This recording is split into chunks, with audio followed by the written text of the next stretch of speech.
Morning, everyone, and welcome to another Create webinar. My name's Michael Anderson, and with Robin Ewing, I'm co-director of the Create Centre. I'd like to acknowledge that we're on Aboriginal land today, many of us. I'm on Gadigal land, and I'd like to pay respect to to elders past, present, and emerging. The Create Centre is a centre that's set up to support artists and other arts organisations and academics to come together to think about and to create action around applying the arts and creativity in the world. So think about the ways that arts and creativity works to make people's lives better, healthier, and to make learning more effective. And that's the kind of thing that Create is interested in doing. So without any further ado, I'm going to hand over to Thomas DeAngelis, who deals with our strategic projects, who's going to introduce Lisa today. Thanks, Michael.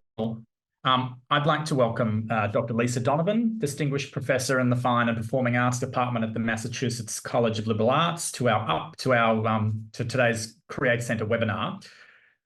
Dr. Donovan has a rich background as a theatre artist, educator, administrator, and researcher, and brings a wealth of experience from her illustrious career in the arts and education sectors.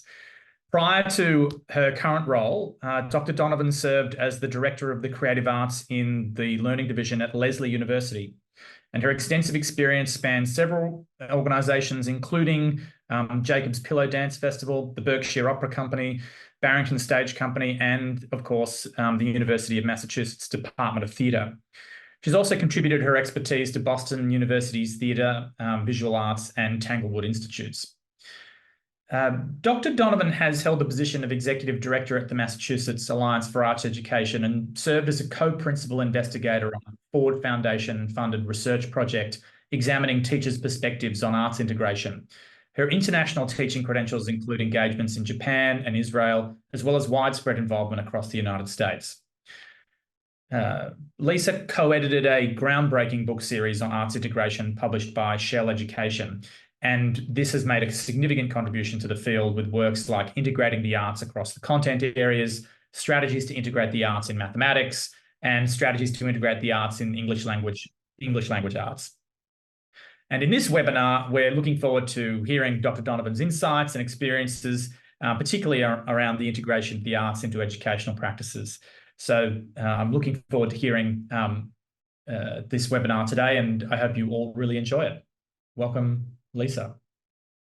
Thank you, Thomas. Good morning, everyone. It's actually evening here, so it's 8:30 p.m. So good evening to those of us tuning in from the U.S.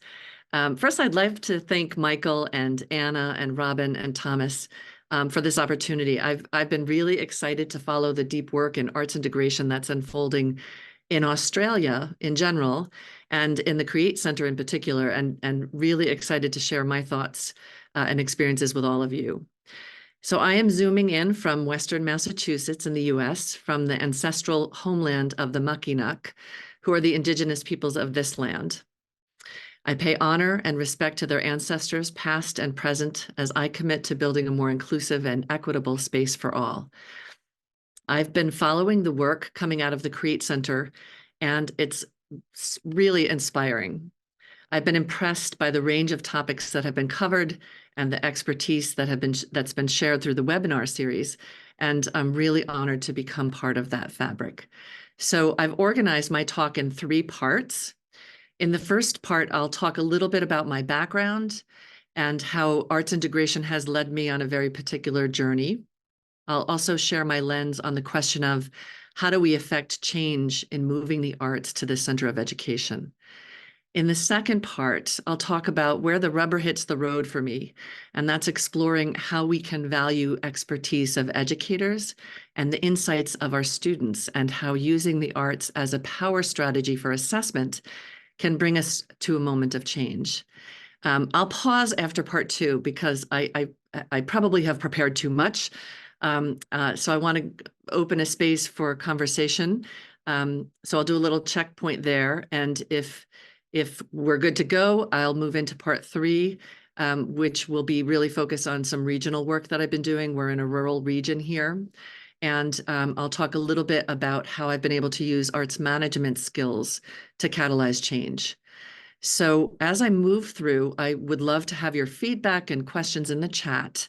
And I plan to leave about 15 minutes for questions and comments.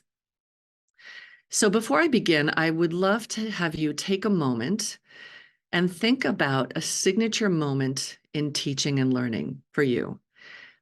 It could be something very recent. It could be today or last week. It can be a very small moment, but something that really sticks with you. And just take a moment and jot down a few ideas about what that moment was. Think about the unique characteristics and what made it memorable. When we're done with this, I'm going to ask you now to think about a moment where you were conducting an assessment of learning. Think about what you were doing and how did it feel for you and for the student. So that's not a lot of time. So hopefully something came to mind. And the question I would ask you to hold on to is there a difference? We'll come back to this later. But one of the things that I've noticed is that oftentimes when we think about teaching and learning in a significant moment, it's really a heartfelt, compelling, memorable moment. And when we talk about assessment, it tends to be over here somewhere, separate from the teaching and learning. And so one of the themes of my work has really been, how do we integrate these? Because assessment could and should be deeply integrated with teaching and learning. So I'm going to turn to my PowerPoint. So my talk is entitled Teacher as Curator, Claiming our expertise through arts integration, assessment, and activating rural networks. But it occurs to me that a more apt title is Pivoting for Change. You know how when you're planning for a presentation and you come up with the title early on, and then when you start to map it out, it takes on a life of its own. Well, that's what's happened. So after mapping it out, I think what best captures the presentation is this idea of pivoting for change, a more short form idea. So as you're listening to the presentation, there's a lot of quick moving content, but what I invite you to listen for is to think about the essential question of, how does change happen? I'm going to be sharing 3 junctures in my journey on the way to promoting arts integration as central to education. And in each juncture, I'll be identifying some of the vehicles for change, including activating research through practice, bringing forward assessment, honoring the value and expertise of educators, and working with cross-sector partners. So that's kind of a snapshot of my key points. So the point is, we often tend to wait for change that happens from someone else. And a lot of my work has now focused on how do we individually create change in whatever role we're in, working in our own sphere of influence. That's the takeaway. So everything else will be examples and sort of unpacking those ideas around pivoting for change. So Teacher as Curator is the title of my latest book, and it's co-authored with Sarah Anderberg. And it really captures my thinking about how change occurs. We often think that change happens, from someone else, someone up here, and that we're limited in our power, especially in education. But as Sir Ken Robinson once noted, as educators, we're part of the system. So if we're part of that ecosystem, then we are also the ones who can actually change the system. And so I'd love to think with you about, what does it mean to change systems of thinking, systems of working, so that the arts can move to the center of education and the center of teaching and learning. So I'll start a little bit with my trajectory, focused on how I want to move the needle to bring the arts to the center of curriculum. And I think it's interesting to look back on a career to see where you start working to lead a particular set of efforts. But then once the work gets momentum, then the work begins leading you.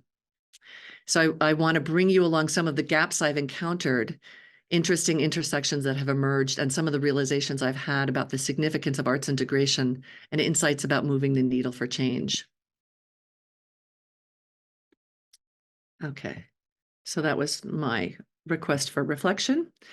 So the goals for our time together are to consider the role of research and practice in creating change, to examine how we might actively claim our expertise through curatorial processes, assessment, and documentation, and to identify how opportunities for cross-sector work can actually catalyze our efforts. I'm currently a professor of arts management, arts education, and arts integration at Massachusetts College of Liberal Arts, or MCLA, in Western Massachusetts. And before this, I was at Lesley University, where I was the director of the Creative Arts and Learning Division. And that's really where this journey started for me. I started teaching at Lesley in 1998, and I had the chance to work with educators across the US in 23 states, but also internationally in Israel and Japan. And I've engaged quite a bit with regional work in my rural area, and we'll explore this in part 3 of the webinar if we get there. So I've had the opportunity to hear from educators from a variety of contexts across grade levels, across disciplines, from differently funded schools, and a wider range of educational methods. And in providing coursework and professional development in arts integration in so many different contexts, certain themes began to emerge around the power of the arts in the classroom. And so my colleagues at Lesley and I were hearing story after story of teachers taking flexible arts integrated approaches and having almost immediate success in their classrooms. And so I started to go to conferences and tell the stories that teachers were telling us, as a way to increase awareness and to create a rationale for change. But it was during the accountability era in the US in the early 2000s, when people at the conferences would be, start to say, well, this is great. You have anecdotes, you've got stories, but do you have the research? And we didn't have the research. So we moved into this focus. We sought and received a $200,000 grant from the Ford Foundation that allowed us to study graduates of Lesley University's integrating the arts across the curriculum program through site visits, focus groups, interviews, and surveys. And then we had the data, and the data told us things about how educators saw the relevance of the arts. And the data suggested that from educators' perspectives, the arts were effective in teaching and learning, whether you were working with students with special needs or language learners or gifted and talented. There was a kind of natural differentiation and support that the arts brought. In other words, there were benefits for diverse learners in our classrooms. Teachers also pointed to this notion that engaging with the arts integration leads to deep learning. And what they meant by that was that students had more time on task, a deeper sense of relevance. Students were interested in the content, and there was a deeper engagement that led to learning that sticks, deep learning. So much of the data supported things that we had heard in the field, but we also discovered things that were surprising to us. For example, 60% of the teachers who completed our survey noted that they had been on the cusp of leaving the field when they started the program, and engaging in arts integration brought them back to the reason that they started to teach in the first place. So in other words, arts integration was not only good for students and classrooms, but it was also really significant for teachers and teacher retention, which has been a big issue in the US. So now we had the data, and I thought, this is it. Change is going to come. This is exactly what we needed. This is how you affect change. But having the research was not the thing that affected change. Nothing really shifted perceptively from my point of view. And later I realized that, in fact, we have all kinds of research. Research can provide an important foundation, and it can be a lever, but the thing that actually makes change is practice. I had the opportunity to co-edit and co-author a series of books through Shell Education and Teacher Created Materials. So this is a private publisher in the US where every staff member has been a teacher. So they're super practical. They want strategies that you can implement tomorrow. I co-edited the series with Dr. Linda Dacey and also co-authored 3 of the texts and engaged with teams of Lesley University faculty for the other texts.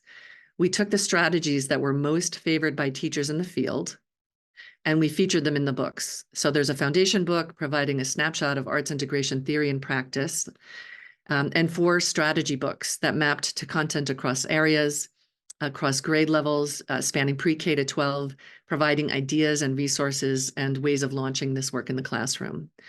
So interestingly, this is when I started to see change happen.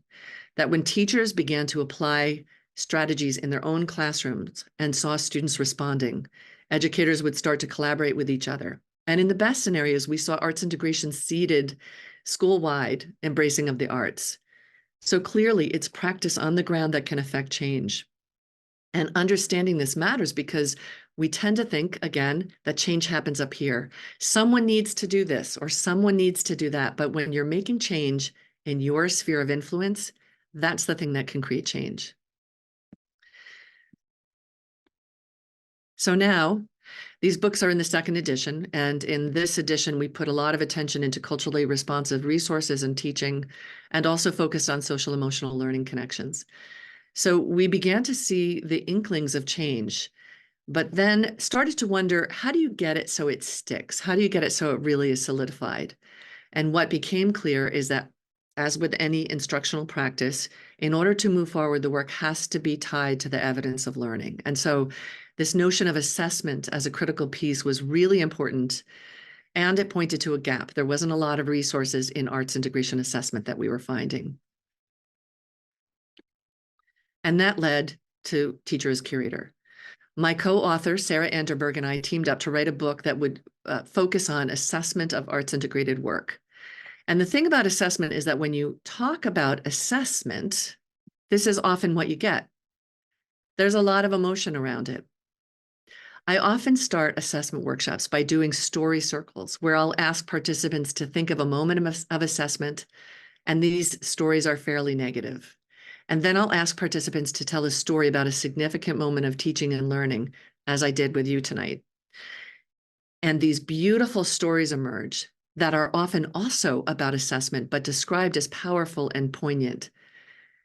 And what is it about assessment that in our best, most significant moments of teaching and learning, and we're already thinking about impact and learning and evidence of learning, but assessment, the notion of assessment somehow flips it on its head and becomes negative, something that's actually imposed on us.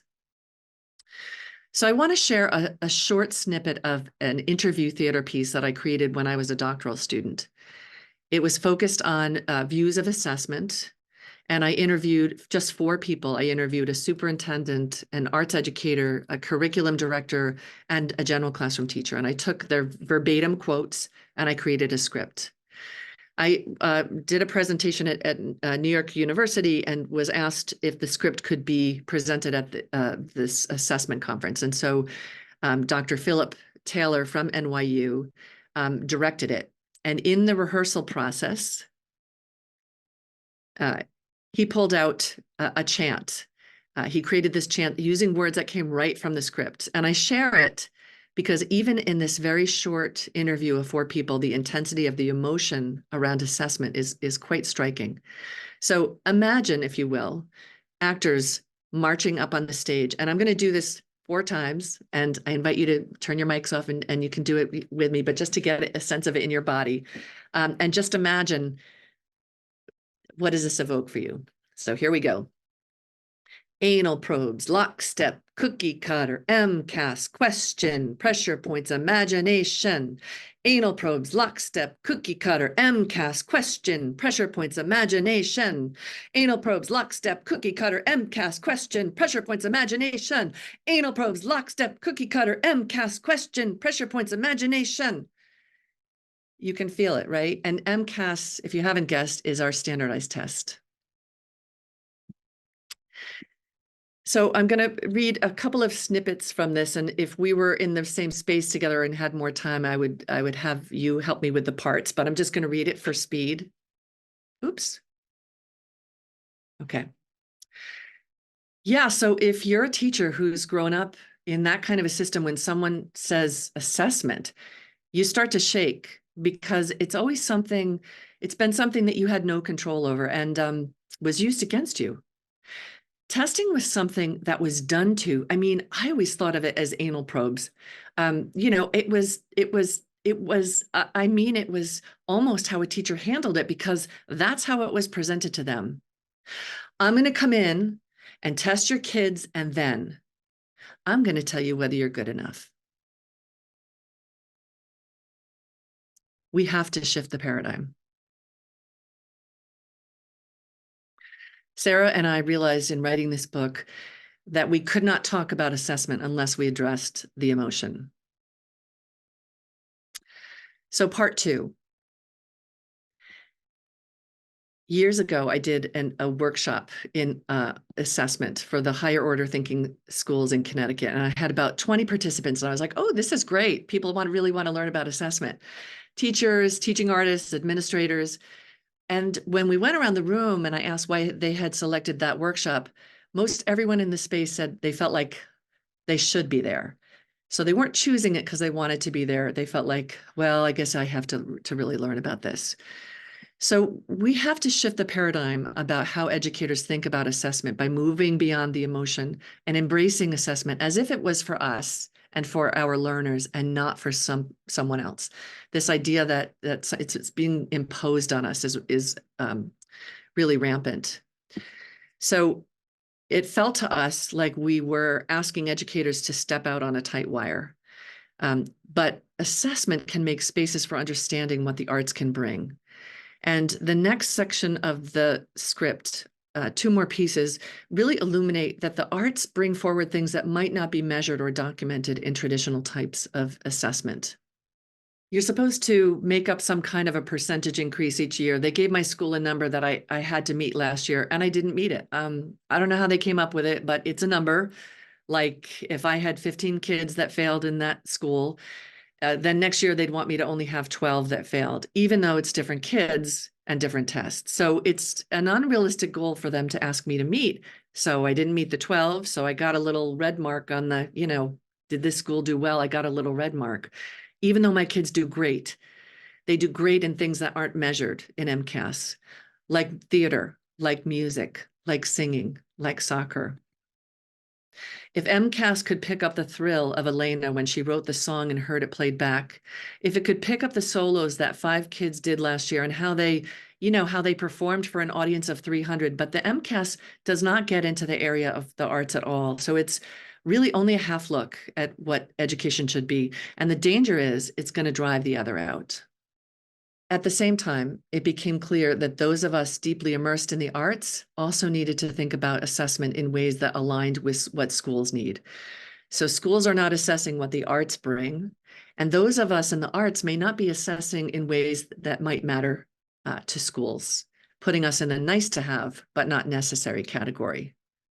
So I was doing a program with teaching artists, and I asked the artists, the particular artist, a dance artist, how do you know you've been successful at the end of a workshop? And she said, well, I can see the joy in their faces. And I thought, okay, yes, we all get that. And yet that's not enough for schools. And so that we have a little language gap that we need to really think about, in addition to the emotion. So I found that artists often were using different ways of determining success. So clearly more work was needed in how we were thinking about assessment and the strategies being used and the language being used. How can we affect change in our systems? Thinking about our own sphere of influence to create change. We needed to work with the tools that we had. And for Sarah and I, that really meant working with educators in terms of lesson plans. That's a tool that teachers use all the time, and we can affect change with that if we think about it slightly differently. So in teaching curriculum courses at Lesley, I would be moving through the backward design process of Wiggins and McTighe, really thinking about starting with the end in mind. And the process works really, really well, right? Identify your results, think about the evidence, and plan learning experiences. It's a powerful process, but I would see educators struggle a bit when they were flipping to lead with the outcomes and assessment before the activities were developed. And I would see these trends where teachers would load up a lesson plan with 10 or like a lot of standards, 10, even 15 standards at the top, but then never go back to assess them in their learning plan. I'd see lesson plans being submitted like outlines. And it seemed curious to me that if we want people to understand that teaching and learning cycles are complex, this type of outline does not communicate it. So this is the kind of thing I would see. 9 steps, right? An outline. And so what Sarah and I ended up talking about in the book is how might we reclaim the lesson plan? Because one teacher said to me once, I know what you're asking us to do. You want us to sort of to show our expertise, but we tend to haiku it. And I said, well, what do you mean? She said, well, you know, it's for someone else. So we're doing it kind of short form. And so it's the same thing. It's for someone else. What if we took the lesson plan for us?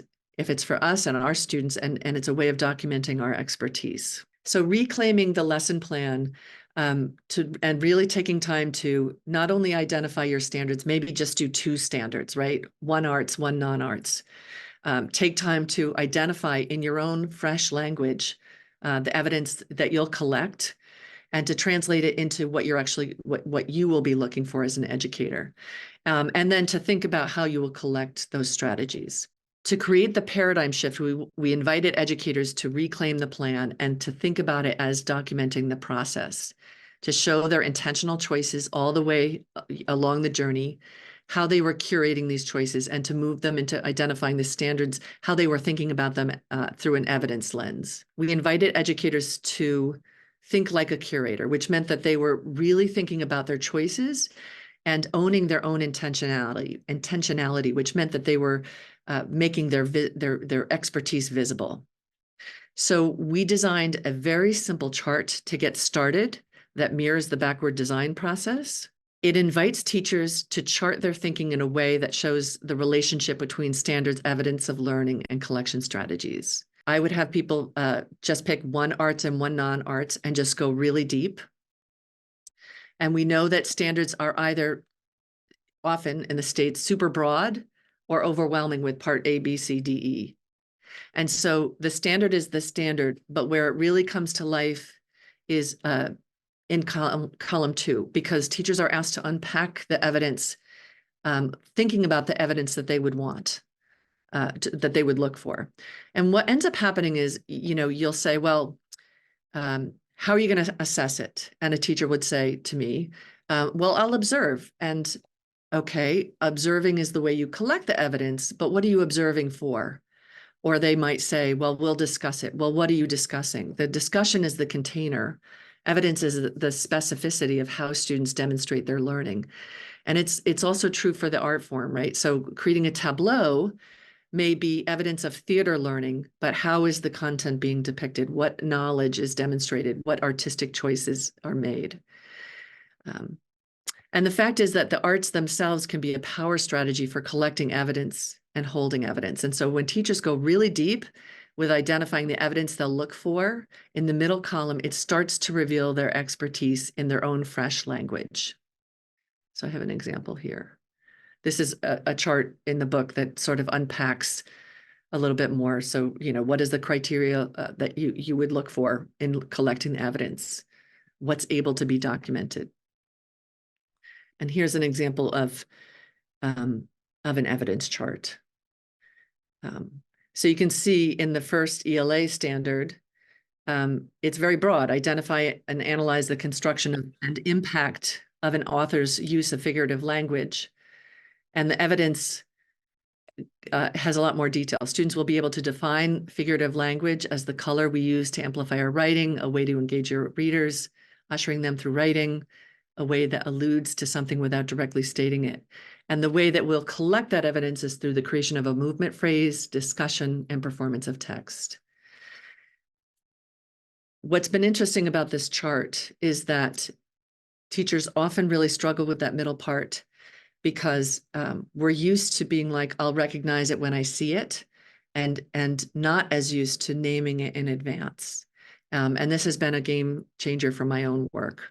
So yes, they're unpacking the standards, and you really start to see the clarity of what they're looking for when they define the evidence of learning in the second column. So this chart can give you a map for your lesson plan, and it's supporting a backward design approach. And this is the centerpiece of Teacher as Curator. If I know what I'm going for in terms of evidence of learning, and I know how I'm going to collect it, then all I need to do with my lesson plan is the connective tissue. So these are some of the ideas that Sarah and I use to reclaim the lesson plan. So in my own teaching, as well as the educators I've worked with, there's often a little bit of initial resistance because it's hard work to identify what am I really looking for. But in my own practice, I hear time and again from teachers when we don't get the work from students that would hit the mark that we're looking for, it's often less about what they do and more about because we haven't been clear about what we want. That's what I found in my teaching. So the charting process has been really had a profound impact on my own teaching. So once the chart is completed, then you move into the description of your learning plan. And we encouraged teachers to really think about developing this in rich detail, not for every lesson, right? Because maybe it's it's time and effort, but for lessons that you'll teach again and again, or that you really cared, deeply about kind of going deep. We invite teachers to show your thinking, show the way that you're introducing the arts, show how you're scaffolding ideas, where are you assessing and how, building in your debriefing question, and to document what happens as you move into teaching. So as I move into teaching, I'm taking time, then I have my lesson plan, and now I'm moving it into a kind of curator's map where I'm starting to reflect, well, this didn't go well, I might change this next time, or here's what a student said, starting to put bits of evidence and reflections in, and it moves from lesson plan to learning story. So it's for me, I'm reclaiming it for me, and I'm using it as a vehicle to document my deep expertise. And this process has really prompted deep learning about our teaching practices, and just for a few extra minutes every day doing it. So we call it a learning story. And later I'll upload one that I've done myself. We have some other resources too that we'll share with you at the end.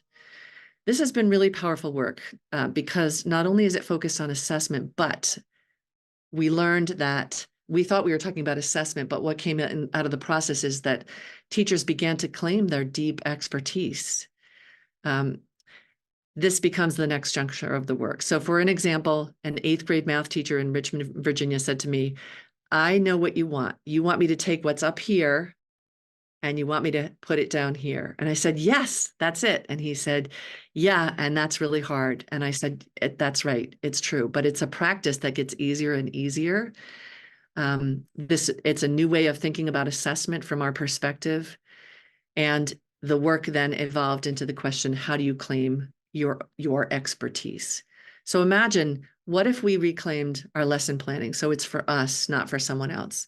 What if we treated it like a living document, a curator's map, where we could add reflections, small bits of student work and insights? What if we moved a lesson plan to a learning story that showed our expertise and the complexity of teaching? You're not just saying, here's the evidence of learning. You're also helping us understand what we're seeing and how you're seeing it as the expert in the classroom. No one knows your students better than you. There's endless insights that can be probed. The idea is that assessment and documentation go hand in hand. So teachers sometimes will say, I love this idea, I don't have time for it. Well, I've gotten it down, so it's a way of thinking.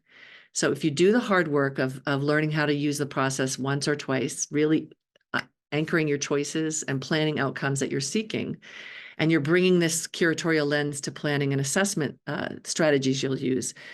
This is about planning in advance, how you collect the evidence and where those junctures will be in your lesson design.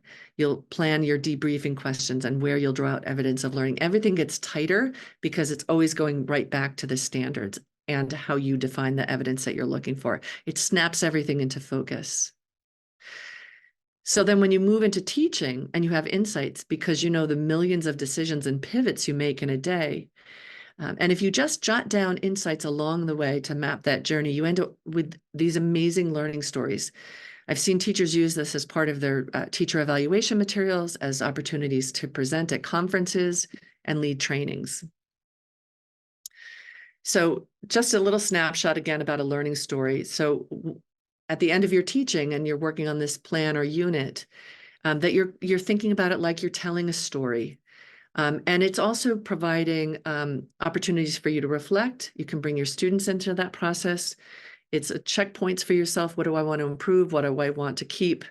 and documentation while it's in action. And it doesn't have to be everything in the kitchen sink. It can be 1 or 2 photos, a couple of reflection. So I'm currently working with the ABC schools in South Carolina, arts and basic curriculum. And we're doing a train the trainer model where we have a cohort of excellent educators who integrate the arts, and they're moving through this process. And yes, it's about arts integration. And yes, it's about assessment, but it's also equally about these educators claiming their expertise and developing a sense of leadership and peeling away doubts and perceptual barriers. I have found that this has been really a profound piece. If you think about yourself as a curator, that every decision has an implication and that you're the one steering it, even if you have, curriculum that you have to follow strictly, there are always ways to insert creative teaching and leadership. So there's a lot more to say about this and examples of teachers moving into their practices in the book. And now feeling like this approach to arts education solidly leads to change. Now what? And so part 3, I'm going to do a little time check because I want to make sure we have time to talk, is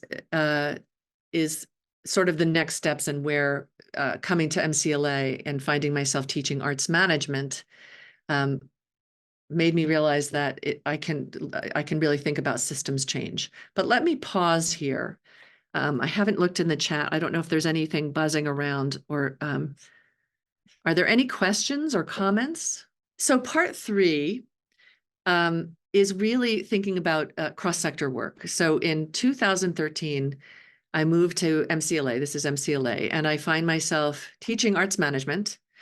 I've realized that my research and writing and speaking has been deeply tied to arts integration, and a lot of my work life and training has been in arts management. So I had an epiphany when I was hired in an arts management department at MCLA, when I saw how these pieces actually fit together, because the management piece invites me to think about systems change. When I was at Lesley, I was working nationally, and it's, change is slow, right? Working in large areas, and it takes a long time to get up to speed. But moving into my small liberal arts college, I'm able to really think about our 1,000 square mile county with 13 districts, mostly rural, and to think about, well, how do I move the needle here? So here I am at MCLA. I wanted to continue the deep work in arts integration and apply it to this rural region.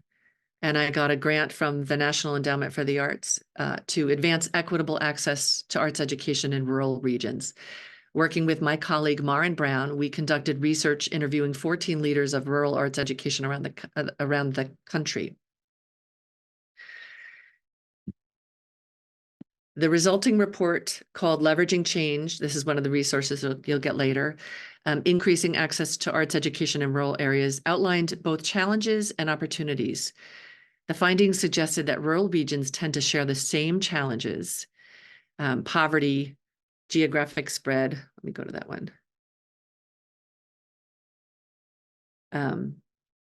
Lack of economic opportunities, policies that don't support the arts, etc. And that rural areas also had assets that were shared: strong relationships, space, unique geographic features, unique community assets, etc. But often the opportunities and the promising practices that emerged, here's the promising practices, were grounded in the unique aspects of a particular place. So this was really significant. It meant that sometimes when I'm presenting on this part of my work, people will be like, oh, well, you guys have this, so, it's easier there. Well, we have a lot of arts and culture in our area, but you have something in your area. So you have to really pay attention to your unique context. So this work really provided a foundation for the next 6 years of work, and we worked in a collective impact model. And we started to activate these promising practices. So if you're not familiar with collective impact, there are key conditions. They started off with 5, they've added equity, and these are the conditions to affect change. So they're important, and equally important is that you're working across sectors. Also, just to note that collective impact model in my mind needed to be adjusted for rural areas because we're different. And I wanted to foreground this. There's a huge buzz around creative placemaking, right? Linked to economic development, but creative placemaking only works with education at the core, because you can't have creative economy without creative people. And where does that happen? So this is us. Here's Massachusetts. We're all the way down to the left here, our 13 districts. And just a tiny bit of about the Berkshires. So our unique context features a plethora of arts and culture organizations. We have a rich history of writers, artists, activists, and natural beauty. And the promising practices we sought to activate were building on rural relationship networks, the idea that people know each other and often play more than one role. So sometimes if I'm presenting in my area, I'll say, how many arts and culture organizations do you think we have that are, making a difference? Is it 10, 20, 30, 40? No, it's over 50 high caliber arts and culture organization. It's the thing that makes us unique. But we're not aligning. Everyone's doing great work. And how do we think like a region? So I did a TED Talk, I'll also share that too, to really talk about the power of thinking like a region and moving away from our silos. Just a couple more things. We created a common agenda, and we called it Berkshire County Blueprint for Arts Education and Integration. And we were looking through the lens of arts education, but we mapped to community needs, which included the need to engage our year-round community, because people tend to think our cultural assets are for our tourists, the need for more pro-social youth opportunities, more career readiness training for young people in the arts, and more time on social emotional needs and trauma. So this became our common agenda. And at the same time, we created a network it's called Berkshire Cultural Asset Network. It's a professional learning network specifically for arts educators and community engagement staff in culturals. And this is how we've been able to align efforts. We bring these folks together, we convene, we talk, we share promising practices. And then the third piece, we had the research, then we made a common agenda, and now we received a 4-year grant from the federal government where we were able to create BrainWorks, which is the Berkshire Regional Arts Integration Network. And this is significant because it's our professional development arm. And so we took all of the ideas from Teacher as Curator and we wrapped it into an immersive program, and we trained educators around the county. And that funding's done, but it continues today in smaller ways.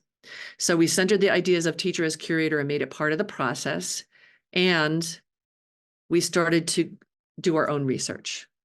I won't go into detail, but one of the pieces that I'll send a link to is called Rigor in the Creative Process. So coming full circle, realizing that research does matter as a foundation and as a lever, especially when it's mapped to practice. And so we put the research at the heart of, here's some skills you're developing in your practice, and we're going to add research to the mix. The short version is that we used a tool called Webb's Depth of Knowledge, and teachers almost to a person said that when you bring the arts in, it increases rigor in learning because you're translating, you're moving across disciplines. So that's the current work right now. You'll notice that each of these pieces, we were very attentive to design because we had these short research pieces and things we wanted people to read. And when you add design, it's like magic. It just makes it more cohesive. And lastly, we've just moved under the auspices of our educational strategic planning group called BERC12, Berkshire Educational Resources. This is huge for us because it puts us at the table of a coalition that's planning for the future of education, and arts are at the table. And it's my hope that we're not only at the table, but we're building the table further. We're helping to design what the table will look like in the future. And here's a little snapshot of our model and how it hangs together. So the research is the foundation, as is the blueprint, and then we have professional development and our network. And I think I have 2 more slides. up and coming, we're working with Berkshire Portrait of a Graduate. So now we're using the arts to align with other educational initiatives. And it's there's something really important about that kind of cross-sector partnering and collaborating with an organization that is making decisions for the county. And so my last quote I wanted to share with you is just one I love by Margaret Mead. Never doubt that a small group of thoughtful, committed citizens can change the world. Indeed, it's the only thing that ever has. I have partnered with many, many people, but we're always a small team affecting change. And now the work is leading me. So thank you for listening to that whirlwind. I hope there was something of interest for you. And I'm going to take down my PowerPoint so we can. Thank you, Lisa. That was a wonderful presentation, and it's incredible to see the work that you and others have and the change that you and others have affected in the Berkshires. And just looking at a couple of those photos of the region, I was reminded of that lyric from Sweet Baby Jane's, that the Berkshires seem dreamlike on account of the frosting. And he lives in the Berkshires. Right? Yes, right. Well, he would. And so it looks beautiful and stunning, and it's an incredible, it would have an incredible community, and to work in that place and to draw on the inspiration of that place, I think would be a great fun. I guess my question was, if you had, I think the experience of being sort of bound and frustrated by standardized testing is one that, at least in the state that I'm tuning in from, we can kind of relate to from an education perspective. And it's something that teachers, particularly new teachers that I encounter, are, if not intimidated by, kind of deeply aware of, and the kind of requirements of those assessments that they need to do because they're forced to. The kind of restrictions that are imposed on teachers, at least in Australia, around sort of assessment, curricula, syllabus, the importance of explicit teaching, I think probably deter them from taking risks in teaching creatively or integrating creativity and the arts into their practice. So I was wondering if you could, if there was one hot tip, if there was one thing to get teachers started, because I think you talked about, once you get the process underway and beginning, it becomes easier to integrate. But what's the entry point in your mind, and what's the kind of way to kind of grease the skids towards a pedagogy of arts integration? Such a good question. I think mindset is one thing, because I often think of myself as water, that there are so many obstacles, and if I run up against this obstacle, I just flow in a different direction. And so I think that's really important, because I think a lot of the barriers that are out there are perceptual. And I'll give you a quick example. We have a countywide education day, and we have a whole arts integration day that we've kind of claimed. And there was a group of teachers that I was working with that their school had not signed up for, so they were not coming. But I was working with them, and I was like, well, let's, you should come. Why don't you make a case for yourself to come next year? Well, they did. And they went all the way up to the superintendent and said, this is important to us. We're learning these strategies. We see what they do for our kids. And it's a handful of teachers, early childhood teachers. And the next year, they were allowed to go. And so these small things where we think it is that piece that we think someone's giving us permission or up here, and there's always a little bit of a workaround. It's just a matter of finding how, I think. And the other thing I will say is that this work, as you know, in the arts, it is so powerful that if we do our own assessment, this is why assessment is so important. If we're doing these learning stories and bringing the stories from the classroom, from our expertise as educators, the evidence is there, and it's just a matter of time and sense of build. And too often, this is why if I see an outline of a lesson plan, it's like you're discounting. No wonder there's scripted teaching, right? If it looks like it's that easy, there's just 9 steps, anyone can do it. Teaching is so complex, and we do ourselves a disservice by not documenting and bringing it forward at the same time, you still have to do the other things, but what's the tipping point for change? Thank you. Thanks very much. Were there any other questions from those gathered? I'm sure, knowing you all as well as I do, I'm sure you all have questions. I feel like I could just call on you directly to ask you to make a comment. But if anyone had a burning question they wanted to ask Lisa, you could raise your hand or just unmute yourself and ask one now. Yeah, I've got a question, Thomas. Thanks, Lisa, for that presentation. Really fascinating to see what's working in other contexts. I suppose my question is, if you had to boil down all of your experience and all of your scholarship and research and talk about what has been the most effective ways to make change in your context, what would you nominate as, say, the three things that have really made the change? Another great question. There's so many things, but I would say working in your own sphere of influence. So realizing that there's certain things I can do, in my college professor, right? Or if you're in any kind of a classroom, and certain things that may feel like more of a reach. And so starting with what can I do? That's one. I think finding the right partners, this working across sectors has been,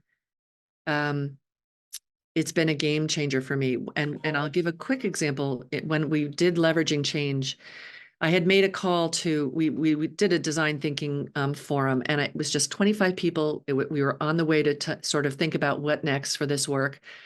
And I only invited 4 arts people, and the rest were from different sectors because I wanted to have that conversation because we're so siloed. And there was someone from the Berkshire Regional Planning Commission who I had never met, and he never responded. And when I called him to say, hey, I invited you to this arts education convening, this think tank, and would you come? And he said, yeah, it's not really my work. And I said, well, actually, we had a convening for youth development providers, and at the top of their list of issues was transportation, which is under his auspices. And there was a pause on the phone, and he was like, I will be there. And that guy he was such an active participant all day, took my breath away. And, he retired a year later, but that next year, he opened more doors for me in 6 months than I could have opened in 6 years, I'd like to say. So cross-sector partners and having the right partners to help lift the things that you know what you can do, and harnessing the power of what other people can do. A simple one, I mentioned it, document and then make it look good. Because, and Maren Brown told me this. She said, we're going to hire a designer with some of this funding. And I was like, what? Do we need that? Yes. If you produce whether it's a learning story or a short research report, people pay attention in different ways.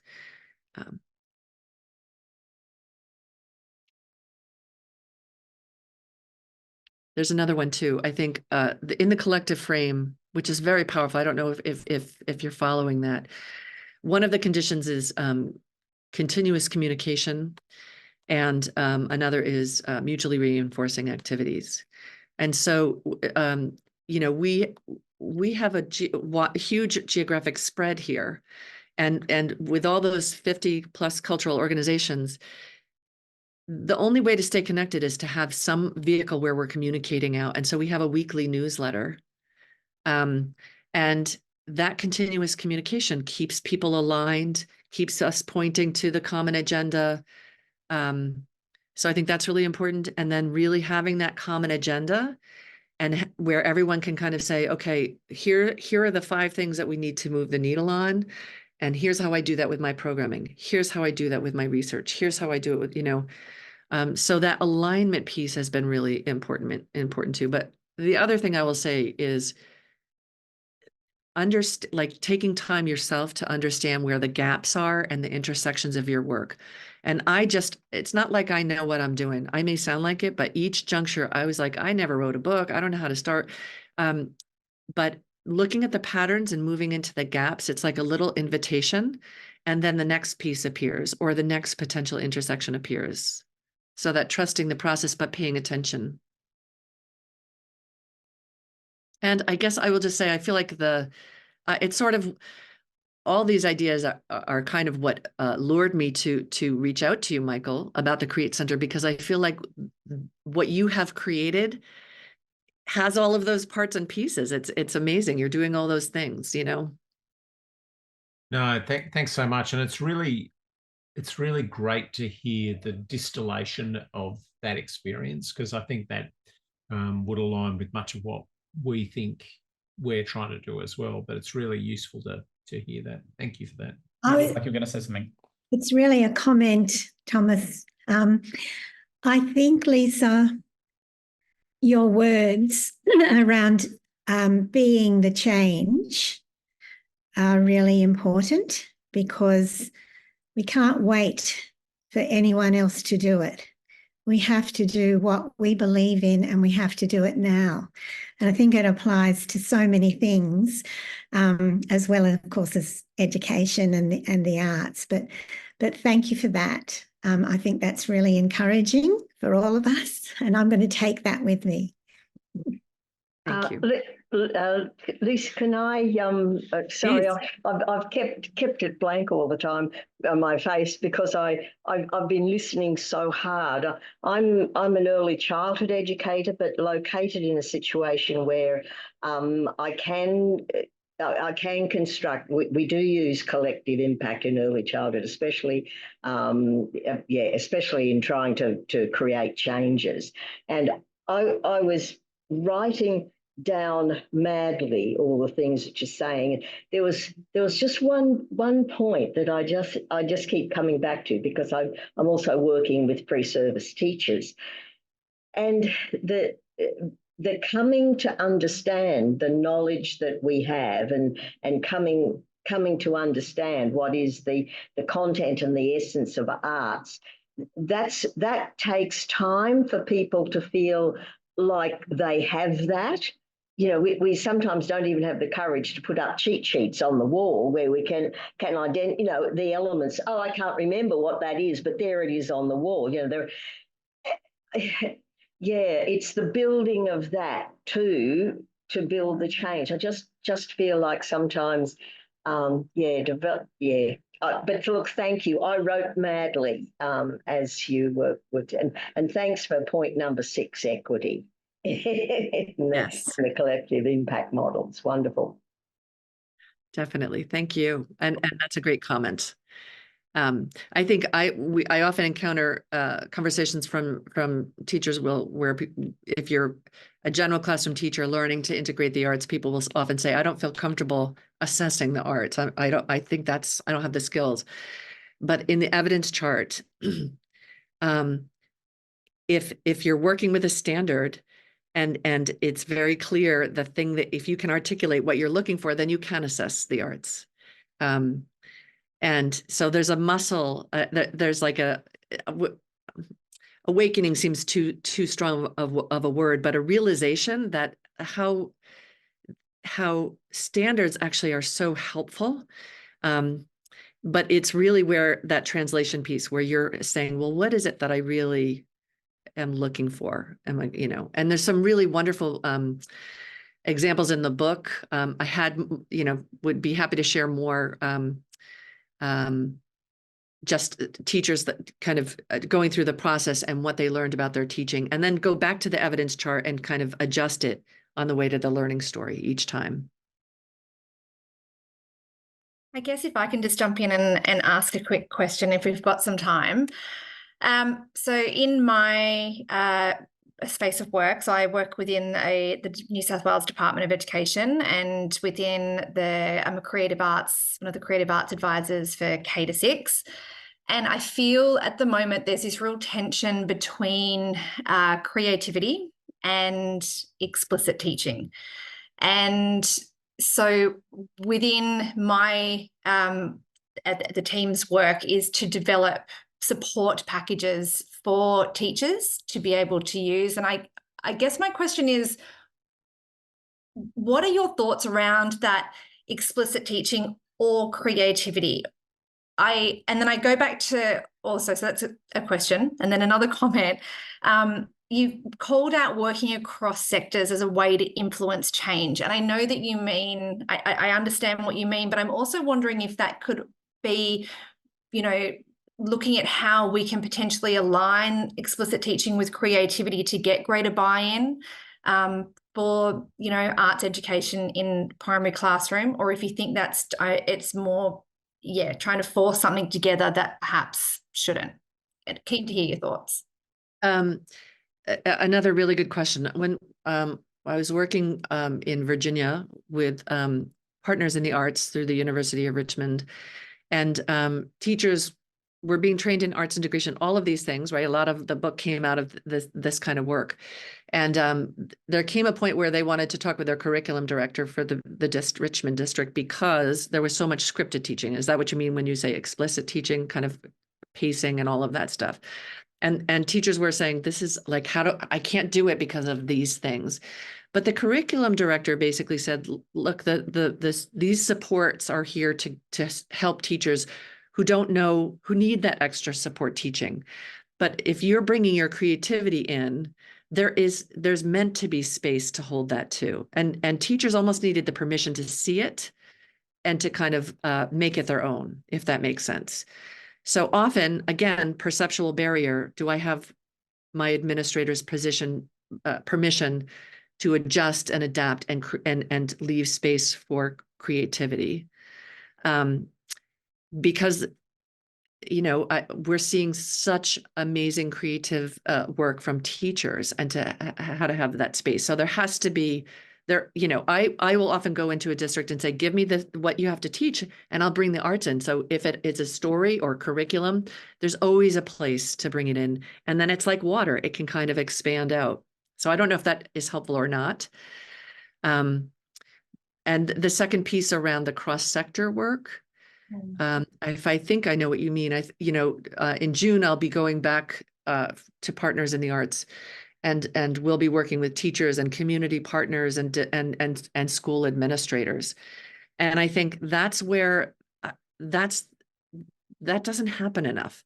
So even in the BrainWorks work that we did, we were training teachers, but we also worked with our cultural organizations, who most of the time were not, either they weren't using standards or they weren't in dialogue with teachers. So they'd produce these beautiful education guides and the teachers couldn't use them because it was the wrong content at the wrong time of year.